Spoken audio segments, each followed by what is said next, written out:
নজর রাখবো পরবর্তী সংবাদে।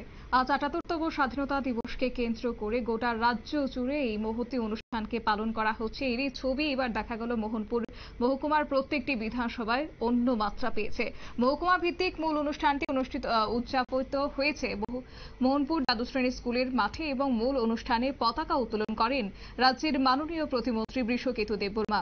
মূল অনুষ্ঠানের আয়োজক ছিলেন মোহনপুর মহকুমা প্রশাসন এবং অনুষ্ঠানে উপস্থিত ছিলেন মহকুমা প্রশাসক সুভাষ দত্ত, মহকুমা পুলিশ আধিকারিক বিজয় সেন, সিদাই থানার ওসি মঙ্গেশ পাটারি, সকল ডিসিএমরা। পাশাপাশি মোহনপুর পুর পরিষদের chairperson Anita Debnath, vice chairman Shankar Deb সহ অন্যান্যরা ছিলেন। বিভিন্ন স্কুলের প্রধান শিক্ষক সহ ছাত্রছাত্রীরা।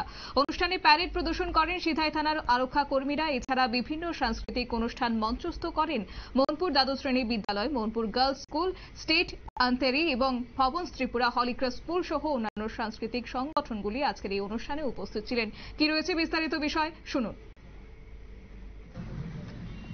Students and all senior citizens present in this program, including mothers, sisters, brothers, fathers of this area, my dear students and all citizens of this area, I convey my greetings on the occasion of 78th Independence Day to all of you.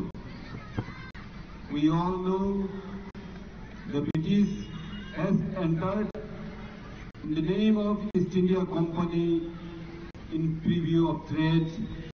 Gradually, all the emperors and zamindars were pressurized to the engulfed under British rule.